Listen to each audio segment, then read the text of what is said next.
Pag-asa is monitoring two low-pressure areas, both with a medium chance of developing into tropical depressions.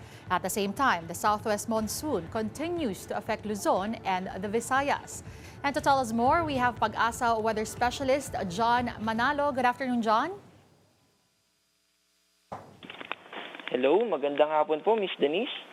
At ganoon din sa ating mga taga-subaybay. Update po sa huli nating nilabas na heavy rainfall warning, nag-orange na po dito sa Metro Manila.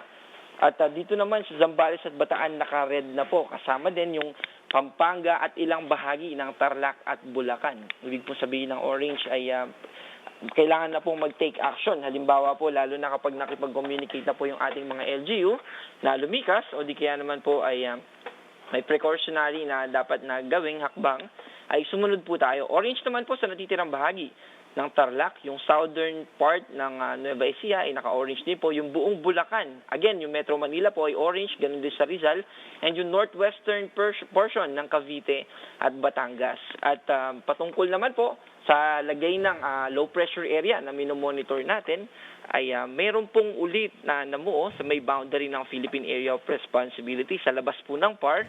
At ang ating pong senaryo dito, kasabay nung isa pang low pressure area na nasa northeastern part naman ng Ibay at Batanes, pareho po ito nakikilos generally pa northwest at hindi naman po natin nakikita na magla-landfall. Mababa po yung tsansa na mag-landfall ito. Ang babaybayin po nito ay patungong Taiwan. At yung main na makakaapekto po talaga sa atin ay itong hanging habagat na magpapatuloy po hanggang sa weekend. Kaya magiging maulan po yung ating darating na long weekend at mas marami po yung areas na mas maaapektuhan pa. Paakyat po ito by Sunday ay mas maaapektuhan naman po yung northern part ng Luzon o northwestern part ng Luzon. At yan po yung ating update mula dito sa Pag-asa.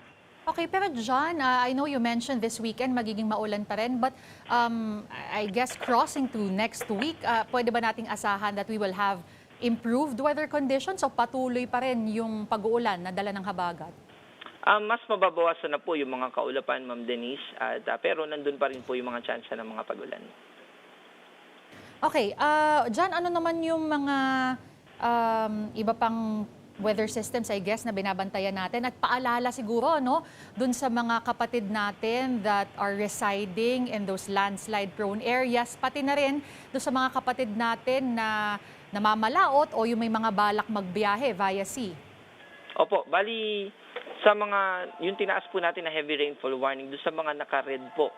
And kapag po, lalo na sa Zambales at Bataan na kung saan ay nakakaranas na po sila ng mga tuloy-tuloy na pag-ulan for the past several days, ibig pong sabihin nito ay saturated na yung mga kalupaan, mataas na po yung tsansa ng mga pagguho ng lupa at ganoon din naman po yung mga pagbaha, lalo na yung mga pag-ulan na ito ay magpapatuloy pa po sa weekend.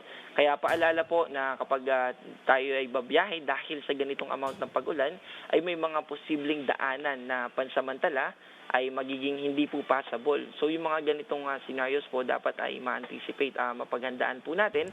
At ganoon din naman, lalo na binanggit po natin no, yung mataas na tsansa ng mga pagguho ng lupa.